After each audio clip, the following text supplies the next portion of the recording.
O desejado de todas as nações. Capítulo 38. Vinde e repousai um pouco.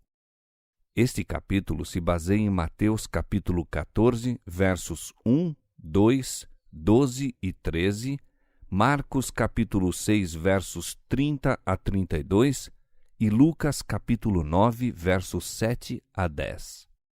Volvendo de sua viagem, os apóstolos ajuntaram-se a Jesus e contaram-lhe tudo, tanto o que tinham feito como o que tinham ensinado.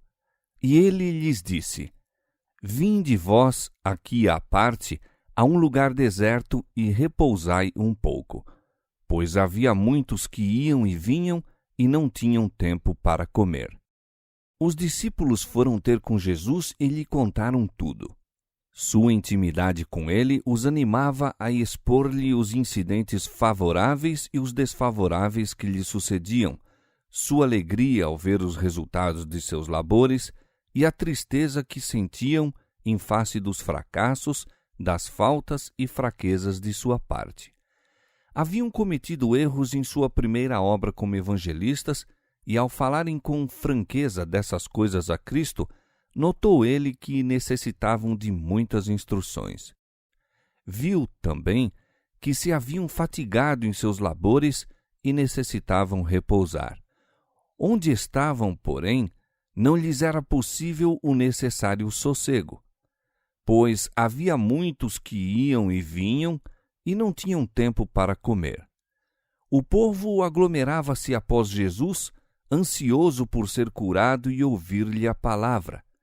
Muitos se sentiam atraídos para ele, pois lhes parecia a fonte de todas as bênçãos. Muitos dos que então se apinhavam em torno de Cristo para receber a preciosa graça da saúde, aceitavam-no como seu Salvador.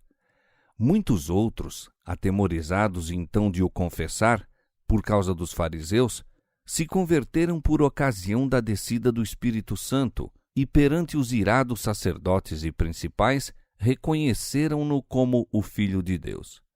Agora, porém, Cristo ansiava um retiro para que pudesse estar com os discípulos. Tinha muito que dizer-lhes. Em seu labor, passaram pela prova da luta e enfrentaram oposição em suas várias formas. Até então haviam consultado a Cristo em tudo.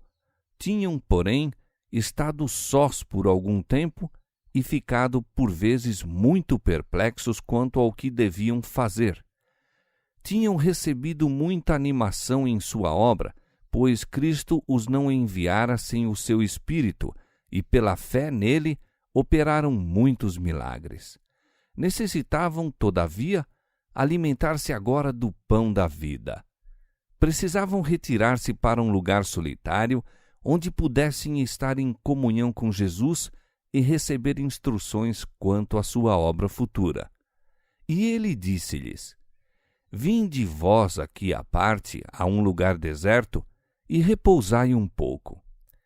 Cristo é cheio de ternura e compaixão para com todos os que se acham ao seu serviço. Queria mostrar aos discípulos que Deus não exige sacrifício, mas misericórdia. Eles haviam posto toda a alma no trabalho em favor do povo, e isso lhes estava exaurindo as energias físicas e mentais. Cumpria-lhes descansar.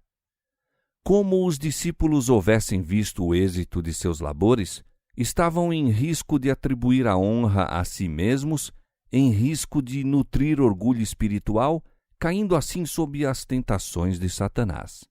Achava-se diante deles uma grande obra e, antes de tudo, deviam aprender que sua força não se encontrava neles mesmos, mas em Deus. Qual Moisés no deserto do Sinai, qual Davi entre os montes da Judéia e Elias junto à fonte de Querite, necessitavam os discípulos pôr-se à parte das cenas de sua atarefada atividade para comungar com Cristo, com a natureza e com o próprio coração. Enquanto os discípulos haviam estado ausentes em sua viagem missionária, Jesus visitara outras cidades e aldeias, pregando o evangelho do reino. Foi mais ou menos por esse tempo que ele recebeu a notícia da morte do Batista. Esse acontecimento apresentou-lhe vivamente a ideia do fim a que seus passos o conduziam.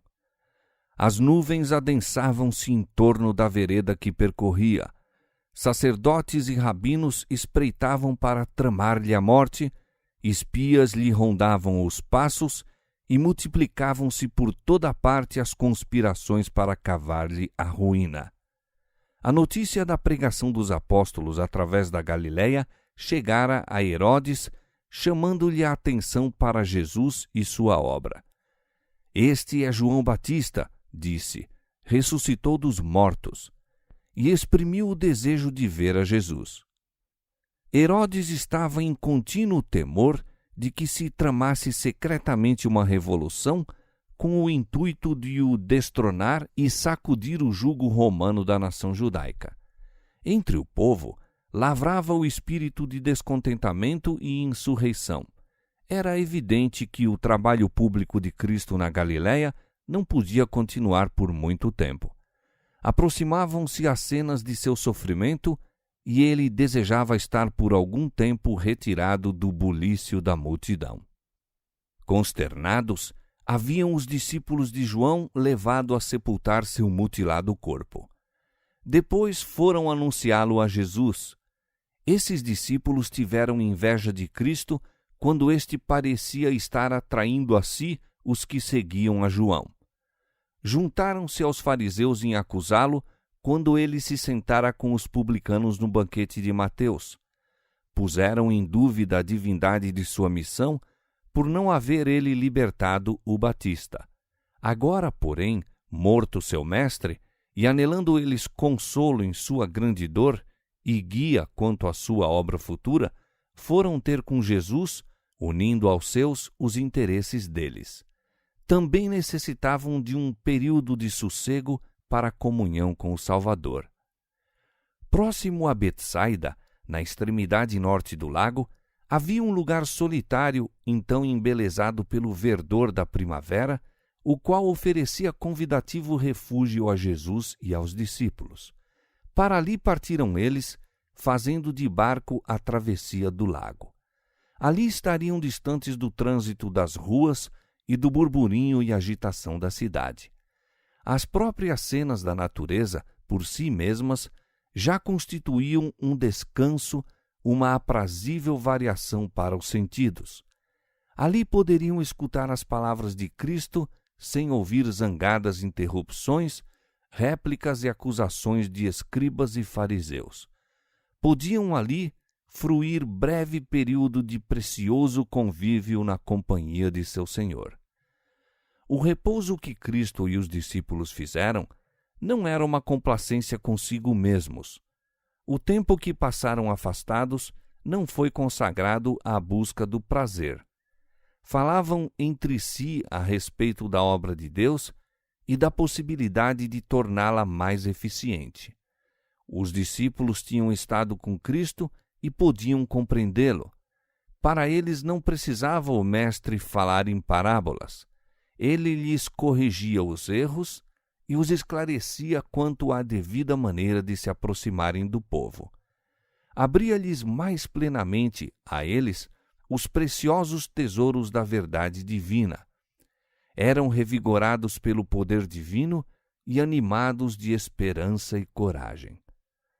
Embora Jesus tivesse poder de operar milagres e houvesse outorgado aos discípulos o mesmo poder, dirigiu seus extenuados servos a um lugar à parte, no campo, para ali descansarem.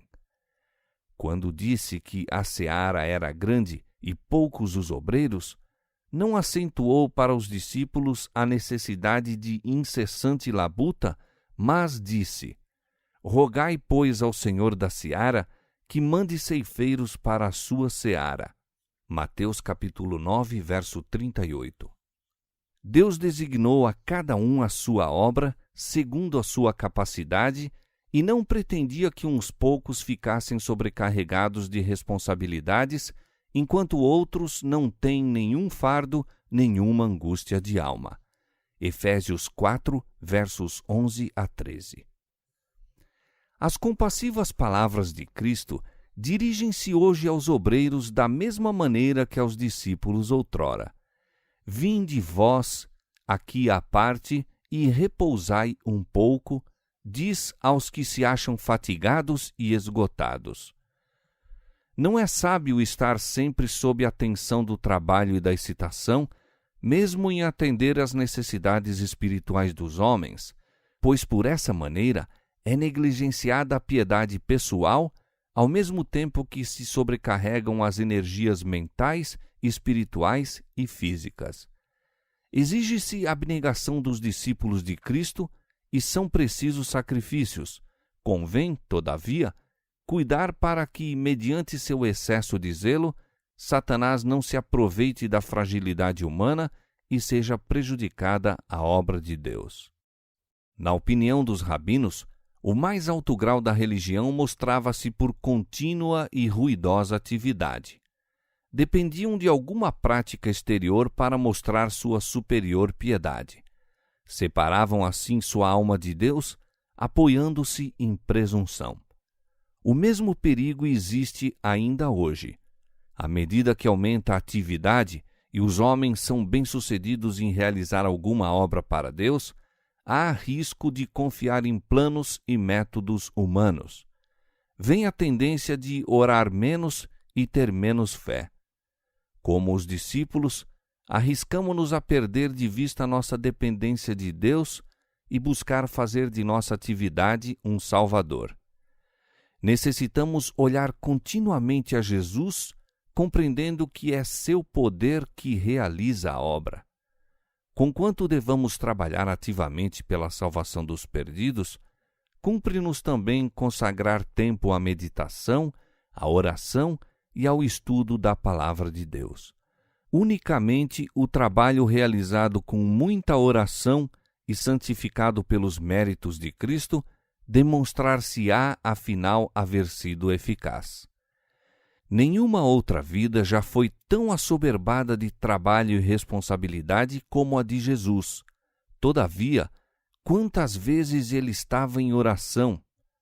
Quão constante sua comunhão com o Pai repetidamente na história de sua vida terrestre, se encontram registros como esses. E levantando-se de manhã muito cedo, fazendo ainda escuro, saiu e foi para um lugar deserto e ali orava. Ajuntava-se muita gente para o ouvir e para ser por ele curada das suas enfermidades. Porém, ele retirava-se para os desertos e ali orava. E aconteceu que naqueles dias subiu ao monte a orar e passou a noite em oração a Deus. Marcos capítulo 1, verso 35, Lucas capítulo 5, versos 15 e 16, capítulo 6, verso 12. Numa vida toda voltada ao bem dos outros, o Salvador achou necessário afastar-se dos lugares movimentados e da multidão que o acompanhava dia a dia. Precisava retirar-se de uma vida de incessante atividade e contato com as necessidades humanas para buscar sossego e ininterrupta comunhão com o Pai. Como uma pessoa identificada conosco, participante de nossas necessidades e fraquezas, dependia inteiramente de Deus e, no lugar oculto de oração, buscava a força divina a fim de poder sair escudado para o dever e provação. Num mundo de pecado, Jesus suportou lutas e torturas de alma. Em comunhão com Deus, podia aliviar as dores que o esmagavam. Ali encontrava conforto e alegria. Em Cristo, o grito da raça humana chegava até ao Pai de infinita piedade. Como homem, suplicava ao trono de Deus até que sua humanidade fosse de tal modo carregada com a corrente celestial que pudesse estabelecer ligação entre a humanidade e a divindade. Mediante contínua comunhão, recebia a vida de Deus de maneira a poder comunicar vida ao mundo. Sua experiência deve ser a nossa. Vinde vós aqui à parte, convida-nos ele. dessemos nós ouvidos às suas palavras e seríamos mais fortes e mais úteis. Os discípulos buscaram a Jesus e lhe contaram tudo, e ele os animou e instruiu. Se dedicássemos hoje tempo a ir ter com Jesus e contar-lhe nossas necessidades, não seríamos decepcionados. Ele estaria à nossa mão direita para nos ajudar. Precisamos de mais simplicidade, mais confiança em nosso Salvador. Aquele cujo nome é Deus Forte, Pai da Eternidade, Príncipe da Paz, aquele de quem se acha escrito: o principado está sobre os seus ombros, é o maravilhoso Conselheiro. Somos convidados a pedir-lhe sabedoria. Ele a todos dá liberalmente e o não lança em rosto. Isaías capítulo 9, verso 6 e Tiago capítulo 1, verso 5. Em todos quantos se acham sob a direção de Deus, deve-se ver uma vida que não se harmonize com o mundo, seus costumes ou práticas. E todos têm de ter experiência pessoal da obtenção do conhecimento da vontade divina. Precisamos ouvir individualmente sua voz a nos falar ao coração. Quando todas as outras vozes silenciam e em sossego esperamos perante ele, o silêncio da alma torna mais distintiva a voz de Deus. Ele nos manda: aquietai-vos e sabei que eu sou Deus. Salmo 46, 10. Somente assim se pode encontrar o verdadeiro descanso. E é essa a preparação eficaz para todo o trabalho que se faz para Deus. Por entre a turba apressada e a tensão das febris atividades da vida, a alma que assim se refrigera será circundada por uma atmosfera de luz e paz. A vida exalará fragrância e há de revelar um divino poder que atinge o coração dos homens.